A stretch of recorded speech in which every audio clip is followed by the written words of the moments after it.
I'm Scott Allen Miller, and this is my life living in Leon, Nicaragua. We're doing another live stream today. We have Thanksgiving coming up tomorrow. We're not going to be doing our normal Thursday live stream. Then we had a question in the community about doing a 3-week budget for traveling in Nicaragua on the low end, right, on the cheap end. So we're going to be answering that today. We're going to be taking a little bit to get everybody set up and running before we actually answer it. But the question is, and this is from John Smith, what is the average price for staying in Nicaragua? 3 weeks, cheap version. And we're going to send out our announcements of the live stream and get things running. Before we answer that. So before we get too far in, one, as you're popping on, make sure you give us a thumbs up. It really does make a difference. But importantly, go check out Nicaragua.com and check that out. Totally free way to get information about events going on in the country. And Brian Watson is the first one here. Hey, Brian, how's it going? We're going to put Nicaragua in here. Nicaragua, you got to spell it right, Nicaragua.com. Be sure to check them out, and I'm going to post to people that we are doing a live stream and answering this question right now, because we got people. Why not have people jump on and find out in real time? Hope everyone is ready. It is American Thanksgiving in just a few hours, which means it is also my eldest daughter's birthday. She'll be turning 17, which is a big thing. So I've spent the last few hours cooking dumplings with my youngest. We made our second batch. We did a batch yesterday and doing another batch today, and they were delicious and turned out really well. So that's very cool that we were able to do that. We're getting rolling here. So we're not going to do a long one tonight, but I think doing a budget for vacation is a good idea. And, of course, I know a lot of people are not going to be on this evening because Stranger Things, Season 5, the final season has just come out. So, got that going on. But the cooking was quite good. And it was nice. All right, so before we get into our main question, we are going to answer Awakened One. Just 30 minutes ago did ask, so does that mean, this is in reference to, is moving to Nicaragua easy, which is an older video, probably about a year old.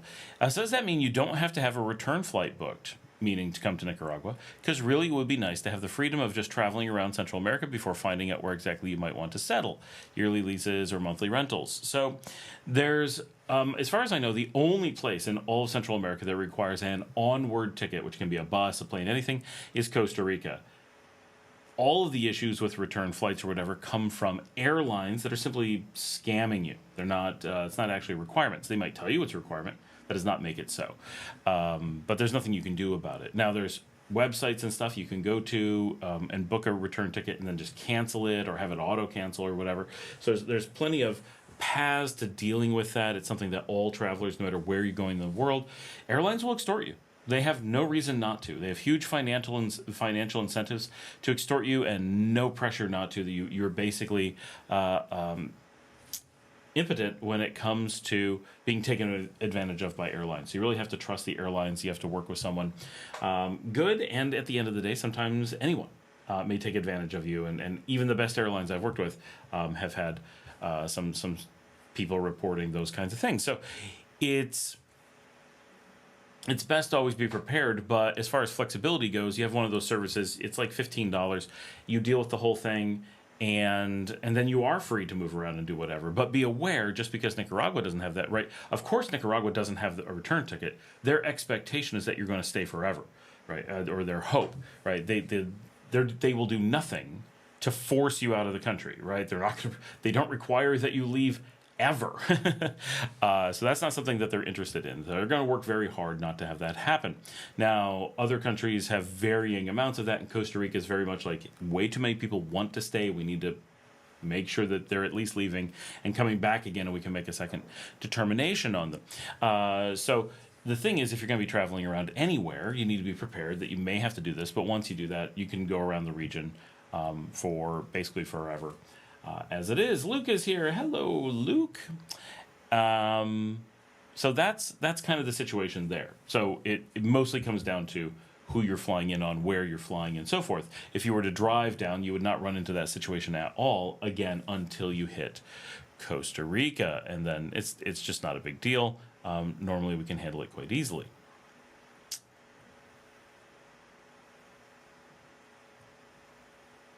All right. So we got a few people hopping on.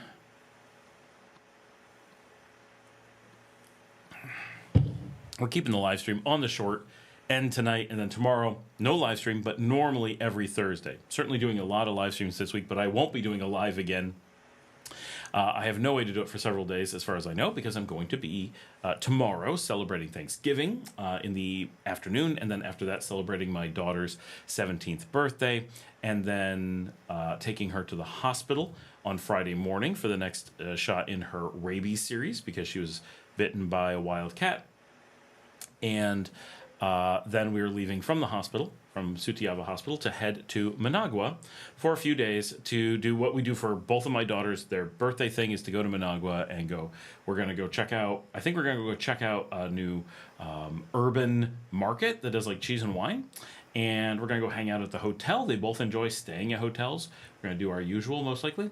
And they like going to a bunch of different restaurants. And so she's in the process of making her list of restaurants that she wants to go to. Being her birthday, she gets to pick what they are. We're going to stay there a couple nights and hang out in the city and get kind of that urban experience, which is very nice. I can hear my daughter screaming, as I'm sure a small dog is biting her feet. That's what it sounds like. Our little tiny puppy is thriving, the little runt that we saved. He is now bigger than his siblings, we're told. So he is doing very well. He's very happy, and he's figuring out how to live with the much bigger dogs here. And our cat, Fritter, the one who bit Liesel and has sent her to the continuous series at the hospital, is also doing well, and came up and surprised us while we were doing our dumplings this evening. So that was funny. We're in the kitchen, and all of a sudden there's a cat in the kitchen. We're like, wow, but it's Fritter. And she's really a sweet cat. My daughter only got bit because she got between the cat and our Boston Terrier, who were having a fight outside. Okay, so the big question for today's show from John Smith is, what is the average price for staying in Nicaragua 3 weeks, cheap version? So we're going to base this around doing a one-person trip, right? If you've got 2 people, 10 people, of course, there's a scale that you may be able to leverage in order to lower the price, but on a per-person basis, but you can't count on that, and we don't have any additional information, so I have sent him the link. Maybe he's watching the live stream. John, if you are, get on there and say hello, but I'll assume you'll be seeing this sometime later.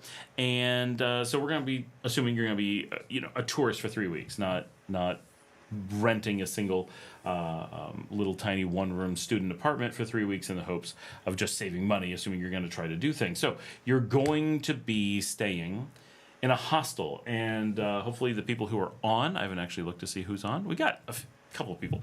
Can help me talk about what a few costs might be. So 3 weeks, we're going to say 21 days, right? So let's just do 20 days for the math, and if we're off by 5%, increase by 5%. You can look up the flights and see what they are yourself. It'll depend on when you're coming, what airlines you want to come on, what city you're flying from.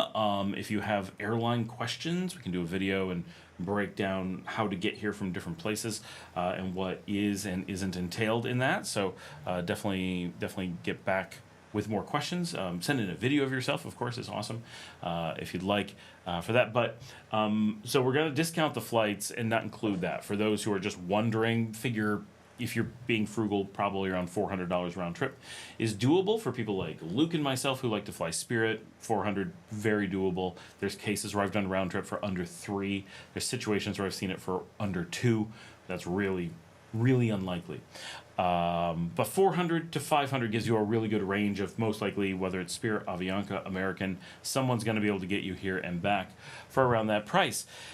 Now, while you're staying in country 20 days, we're going to figure you're going to want to stay at least $20 per night. Now, could you get cheaper? Yes, it is possible. It's possible to get down pretty close to $10 per night if you're single and willing to stay in a shared room dorm. But not a lot of people want to do that. Not a ton are really interested in that. So it's important to at least have the budget for options, right? And at $20, you're definitely able to stay in a hostel, yes, but in a private room with a private bath. And you won't have as many options, but you'll be able to shop around and won't have too hard of a time. Some places like Granada will be a little bit more expensive, but they'll have more selection. You'll just have to work from there. But a lot of the country getting under $20 will actually be quite doable, but budgeting $20 a night, and knowing that you're going to need to hunt around, look at a bunch of websites and really pay attention, and not just completely wing it. Once you accept that that's how you're going to have to tackle it, I think it's going to be pretty good. Hostel World does offer a pretty good look at costs and stuff here, and a lot of the hostels use it, so that's probably a good place to start. But also consider talking to places directly. And look around the town that you're in, look at Airbnb. There's a lot of different options, right, for finding things. So, but Hostel World will be a good starting point, and should be very doable. I'm just looking real quickly on Hostel World and looking at prices in Managua, and getting under 20 when in dorms, quite easy. The Managua Inn, for example, dorms at 15, private room at 25. Lirio Green, private room, 20. This is in Managua, right, which is a bit more expensive. Some of these places get relatively expensive, but you've got a couple choices just on Hostel World, and I'm only looking in Managua. So it's going to be a pretty small selection, and I'm looking only like this weekend. If I move this further out, just going to try to see what we're able to get. Oasis, which I've heard is nice, 23. This is for private room, and I have it in for 2 people. So if there's any fee for the second person, that's already included. Actually, let's see if I can figure out how to take this down to 1 person. No, I don't know how.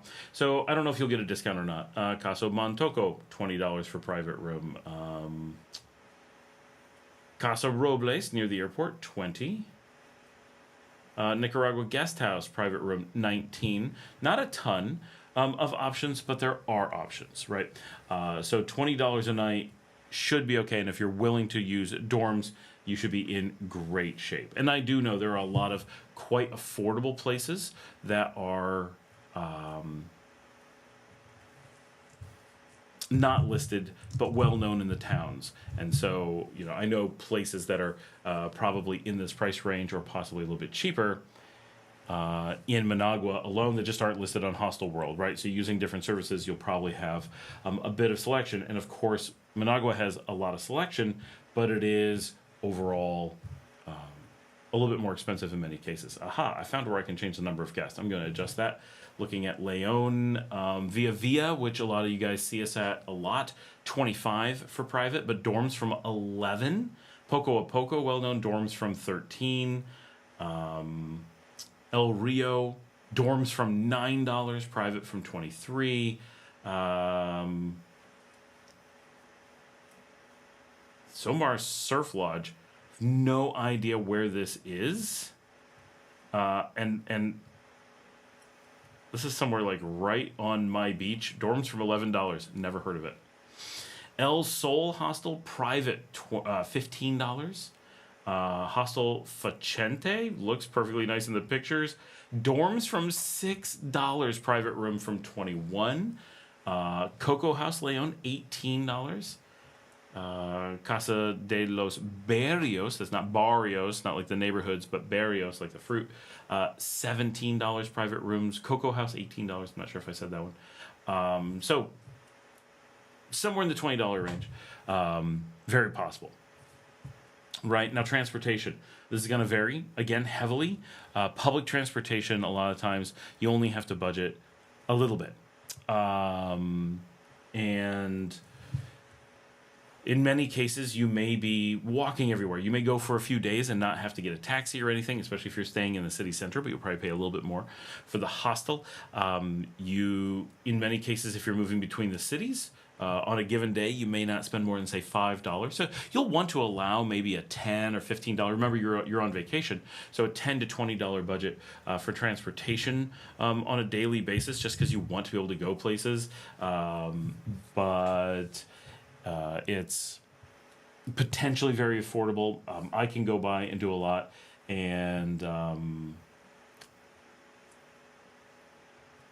I can easily go a day or a weekend without spending anything on transportation, and sometimes go out for the day and only spend a few dollars. So it may be good like that. So food is going to be your biggest worry in most cases. You're going to be looking at, of course, a lot of flexibility. So if you are looking at street food, which if you're on if you eat meat, you'll have a lot of options. Eating for under $15 a day can be done. If you're on like a challenge, of course, you could do that. But most tourists are going to want to push that budget. It'd be a lot closer to $30 per day because you're going to want to check out restaurants. You're going to want to check out some interesting food. You're going to see those casinos on the side of the road. And even though they're only $2 to $3, that's not in your budget when you're at $15 and you're like, well, I'm not really getting my lunch yet, but I've never had a casino. I want to get one. You may drop a few dollars to go pick one up, right? And you want to be able to do those things normally while you're on vacation because exploring food is a big part of vacation for many of us. So in those cases, you're probably going to spend a little bit more.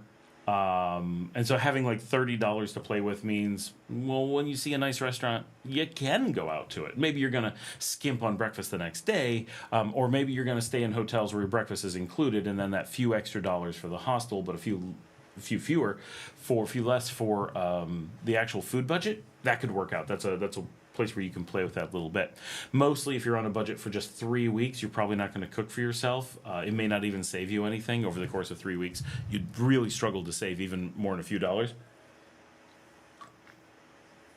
If you're staying for a long time, of course, that makes a lot of sense. But for a short 20-day trip, you don't want to budget too much. So we're talking $20 on the low end. This is definitely being frugal, but right, we're not trying to put you in dorms. This is not the challenge to can you survive on $20 a day, right? This is what is a reasonable actual vacation, but being cheap. So $20 for where you're staying, $30 for food, at least $10 for transportation. That's up to $60 per day. And then any entertainment. Generally, we don't pay very much for entertainment here, right? If you're going out to see a band, combine it with your meal. A little bit of just being sensible. I'm going to wait to eat dinner until I go out to do something this evening. I'm going to go see a live band. That's a great way to pass at least one, if not 4 of your nights during that time. Maybe you'll go out and check out a church service just because maybe it's something you're interested in. You want to see what it's like here. You might go out and walk a beach at night, or you could go there's not a lot of activities that you pay for. If you live here full time, yes, there are. And you're going to want to pay to go into some parks. You may want to pay to take a boat tour or to see a museum or something. But in most cases, those are not very expensive things, and you're only spending a few dollars and not every day. There may be activities you want to do that are more expensive. You want to go volcano boarding.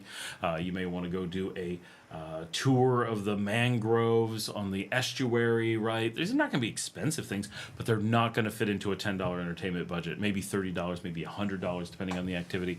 So some of those things exist. But if you're just taking public buses or local taxis and going to do most of the things we do here, right? Big activities here. Going around Granada, the colonial city, going around Leon, the colonial city, going around Managua, the capital, and seeing some of the historic sites. Not too much there.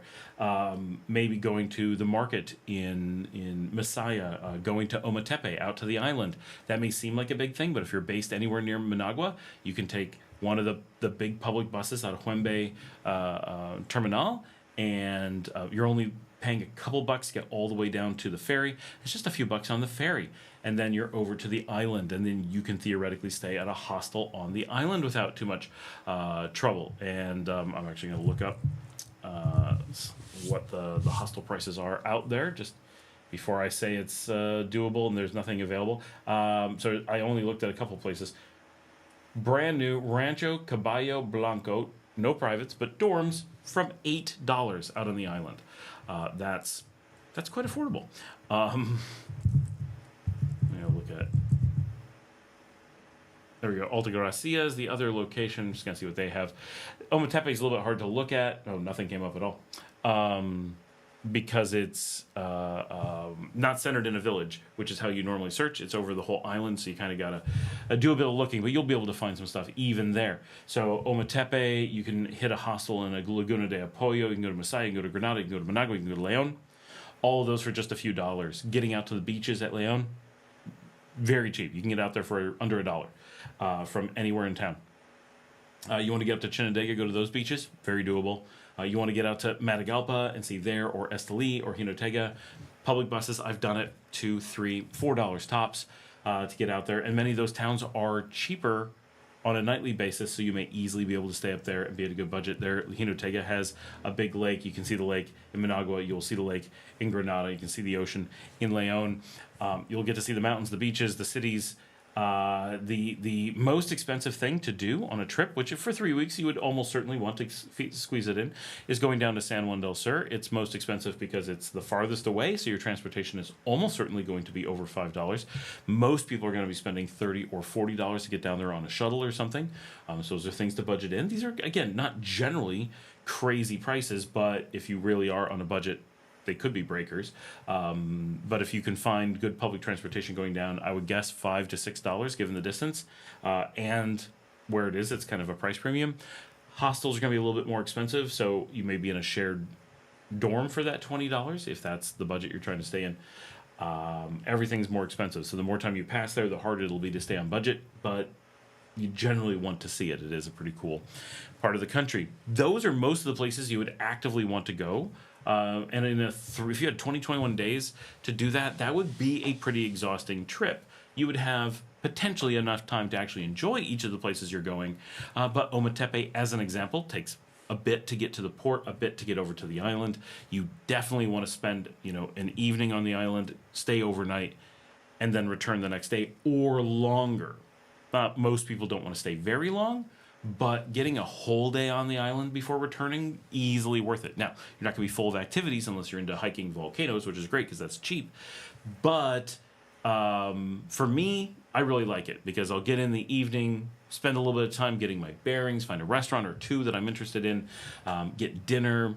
I love the nights in Ometepe. It's just quiet and chill. It is so chill.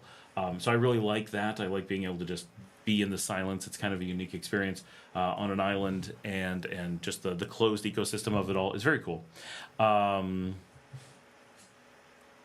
then, but that ends up using basically 3 days, 1/7 of your trip just to go to Ometepe. But I like having that full day to just be immersed in the Ometepe experience. Granada, you definitely want a few days in Granada, right? It's got several museums, lots of history, some tours, the isletas, lots of restaurants. There's a lot of important Nicaraguan cultures there. Managua can generally be skipped. Leon, you're going to want a couple days. It does have the beach, so generally you want to spend a day on the beach there. Same thing with Laguna de Apoyo. Most people go in and spend an afternoon, spend the night, and then the morning. So you're not in horrible rush state, but you're not getting lots of time in any given place with only 21 days. Going to Matagalpa, for example, yeah, you can go to Matagalpa, walk around and be like, I saw Matagalpa, that was my day, right? And spend one night there. And of course you can do that. And if you're a backpacker, you're on a budget, you're trying to see things quickly, sure, totally get it. But the reality is that for most of us, you're not really getting to know a place or enjoy a place or see what it's about going that quickly. Sure, you might make it to Diagon Alley, you might make it to the Brooklyn Cafe, you might run into Luke and be like, I saw the sights, I've done the things, check. Like, that's cool. And I totally get that. I've done that to a lot of towns. But being able to stay a few nights, having enough time to be like, oh, yeah, I walked here, I went to this restaurant, they recommended this restaurant, I went to this cafe. I actually sat around and enjoyed my coffee. I people watched on the square. I explored outside of town. Matagalpa is really big about sprawling into the hills around it. There's a lot of neat stuff in that way. So it's, for me, very important to have enough time to not feel rushed. I feel like I don't even see a place until I sat down and have a cup of coffee and I'm just like, I have no need to get up from this table until I feel like it. And you have to have that for me to really be like mentally engaged with a place. And when you're just rushing, because I got to see this thing, then I got this thing scheduled, to me, it doesn't work. Some people thrive on that, and that's what they want to do on their vacation, no problem. But if you're like me and trying to schedule these things, that would make it very difficult for me. So things to think about when doing some planning. Just a real quick note, everyone, take a moment and just give a thumbs up on the show. Does help a lot. So given those budgets, right, you can probably get by at about $60 per day, and for most people, that's going to be very adequate if they're trying to be frugal, right? 20 for housing, 30 for food, 10 for transportation. And in that, you generally can get a little bit of entertainment, but if you can budget more, of course, going much closer to $100 per day raises the budget a lot, but $2,000 for a 3-week vacation is extremely frugal. And if you compare it to, if you're thinking about, well, if I was at home, we'll just say you're coming from the U.S., doesn't matter.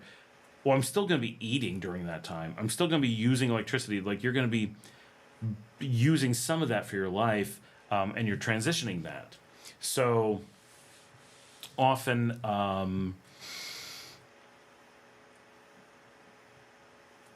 you're able to kind of look at it in that way and be like, okay, the reality is during the 3 weeks I was there, I may have spent $2,000, but I would have spent $1,000 of that on food back home anyway. So the trip actually cost me $1,000 above my normal expenditures. That's all I actually had to budget. Right? Does that make sense? For some of us, when I lived in Spain, because I was coming from the U.S., it was so much cheaper to live in Spain, or when I lived in Romania. Both of those locations, when I figured in my rent, my rental cars, my food, all my bills and everything, every day I was there was cheaper than a day I was at home. I could stay on vacation for the rest of my life and save money, which was eye-opening. We always knew that was mathematically possible under certain circumstances, but it was really interesting to see it happen firsthand when we weren't trying to be that frugal. We were renting really nice houses in just interesting locations. We were eating at restaurants all the time. We were doing activities kind of willingly. We were renting decent cars, not like sports cars or anything, but I had like a brand new Ford Focus when I lived in Romania. When I lived in Spain, I rented a Opel something, nothing fancy, but they're decent cars. We weren't like on budget or anything, and they were new or new-ish, ran great, not my problem. Like, they came with the insurance and everything. Even after all that, it was cheaper than not going, which was really cool. So you may be in the same boat, but that planning at $60 is basically a feasible vacation. And if you extrapolate that or copy that out multiply that out for 20 days, that is, I'm a little bit on the tired side. I want to make sure I'm actually doing the math. Nope, I have no, there we go. Calculator's like, I'm not opening. I don't care what you do. Why do I feel it's 1,800? No, it's 1,200. I don't know where my math is. $1,200. You could, in theory, without, sleeping on the beach or something, doing something crazy, make it for about $1,200 for 20 days. But taking that budget up to $2,000 will give you tons of comfort during that time. And maybe you won't use it all. Nita N85 says, Hola, Scott. What about for a family of 4 plus? The plus is dangerous. Does he mean 4 or 5 or 4 or 20, right? So you can extrapolate that out and just say, well, take each of those people and multiply, but in most cases it'll be less than that, right? Your food is going to hold pretty steady unless you're staying longer and start cooking at home. Then you can start bringing that down in some cases. But for anything in the 3-week range, you're basically going to be getting not a savings by going out to eat, but not spending extra by going out to eat. So you might as well go out to eat and enjoy it most of the time. Maybe you like cooking for yourself. Maybe you just don't want to leave the hotel very often, and so you might cook for yourself, but it's not going to be a cost savings thing. The rooms may be a spot where you get a lot cheaper, especially if you're like my family. We're all happy to camp out in one room and often do. We're going to, like I said earlier in the show, I'm going to Managua this weekend. My wife and and our daughters will all camp out in one room. We have no particular need to have two rooms. Sometimes we go to places that are cheaper and get two rooms, and my kids are very excited about it. They think it's fun, but it's not something that they're really concerned about. They're perfectly happy to share a room when we're on vacation. So if you're able to do that, then you're going to get really good value. Getting 4 people into a room is normal here, and you'll find lots of places that are able to accommodate that are accommodating of that. And so instead of $20 for a room where you're being really careful, you'll probably be able to spend $60 or less. In most cases, a worst case scenario, if you're staying on the same budget, $80, which should give you a lot of breathing room. But in many cases, you'd be able to take that for a family of 4, take that down to $60 and either be looking at 2 rooms of 30 each or 1 room of getting close to 60, and that would be able to accommodate 4 people. And you'd be able to save a few dollars. Public transportation is per person, so that's not going to change on a per person basis. But I think in many cases you'd be able to keep it pretty affordable. Now, we'll mention, so Luis Aragon, so Diego says hi. Hey, Diego. Luis Aragon says, yep, 1 year ago, told Scott Granada only place. Most activity based out of Granada. Rode my motorcycle to Tamarindo, Costa Rica. Cheap vacation. Very cool. Thanks, Luis. Rent motorcycle out of Granada. Can see all of Nicaragua cheap. So that doesn't work for a family of 4, but for if you're on your own, can be very good. Can be difficult to rent a motorcycle, but Granada you can. Leon you can. Managua you must be able to. But a lot of places won't be able to. So just be aware you're limited to a few places with tourists that are bigger. Janet is here, by the way. Hey, Janet. We're doing a short one today. We don't have too much longer. It is coming up on American Thanksgiving, so everybody's got off of work tomorrow. It's my daughter's birthday, so we mentioned that earlier. She's 16 going on 17, and her name is Liesel. So hopefully everybody gets the reference. It's a big day here. And I have to cook because my youngest and I are making the majority of the food for Thanksgiving tomorrow. So we're going to be doing that tonight as well, plus hanging out.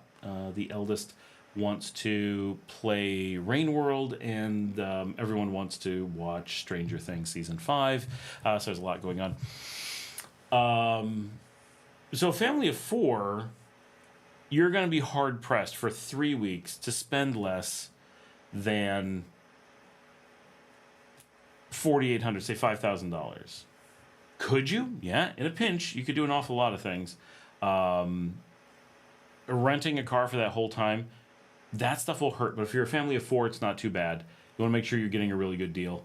But the rental will be on the high side. Hey, D. Gilbert. So it's easy for that to raise your budget, but could give you a lot of flexibility. You might get to see a lot more stuff. So as Luis was saying, if you have a motorcycle, that would generally be cheaper, but you maximum 2 people. You can get down and see a lot of out-of-the-way places, a lot of small towns, and that can be very valuable. So that could be a lot of fun, and if you're a motorcycle guy or girl, that could be something that you're really going to enjoy. Absolutely fantastic, of course. But if you're trying to do normal budget stuff, normal vacation stuff on a budget, it may end up being good for giving you more things you can do. It'll be unlikely to actually lower your cost. You'll probably end up spending a little bit more, but easily going to be worth the money. What I did when I was first here, I lived in Granada, and I would rent a car, but only every few weeks, and that worked out just fine. And then it was pretty affordable when I only did it once in a while. But of course, back then we didn't know anything about the public transportation and felt scared to do anything because we had no guides, no one to turn to, no one to ask about things.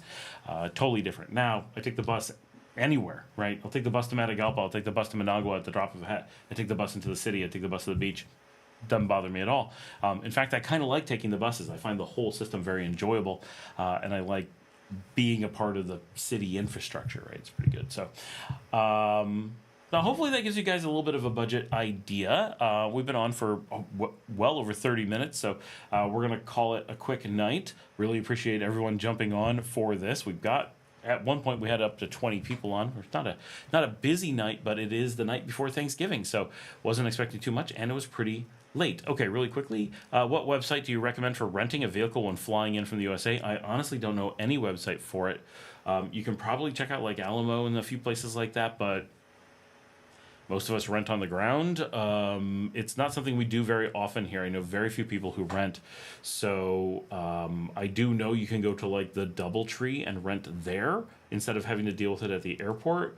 You can rent in a lot of the cities. Here in Leon, you can rent from Coco. I never have, but you can, and that should work. But I don't know of any website for any service in Nicaragua, basically. So other than Nicaragua.com, definitely check them out, but they don't have rental cars or anything like that, just bands and restaurants and stuff. How much do you pay monthly for a motorcycle rental? That I honestly have no idea. Luis might know, or know like last year. And oh, happy birthday to my daughter. Thank you. It's hard to believe we're got 2.5 hours until she is 17. 17! And she's the one who had her quince here. Gooch says $300 per month is about the going rate. That's for a motorcycle. That's pretty good for a motorcycle. That's what I used to pay. $350 is what I'd pay per month for a full car rental in Romania. It's been most of a decade, but it was pretty cheap. All right, guys. Well, thank you very much. As always, if you want to support the channel, you can buy me a coffee at buymeacoffee.com/ScottAllenMiller.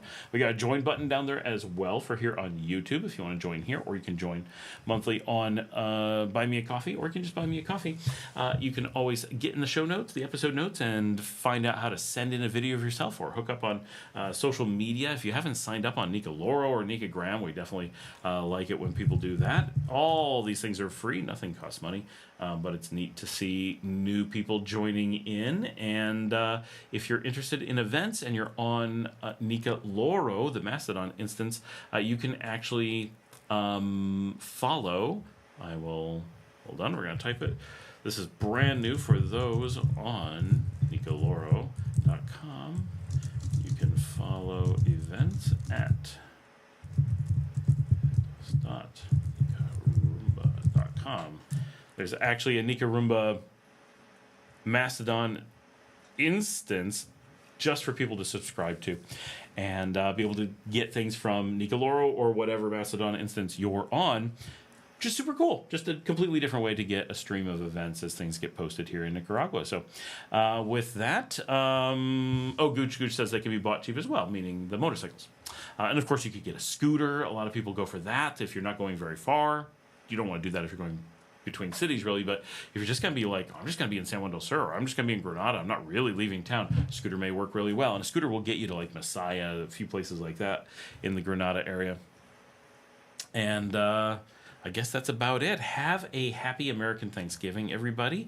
There will be a video tomorrow. It just won't be the live stream that we normally do. And I will be doing my next filming, hopefully from Managua. I hope everybody has a good day. So we'll see all of you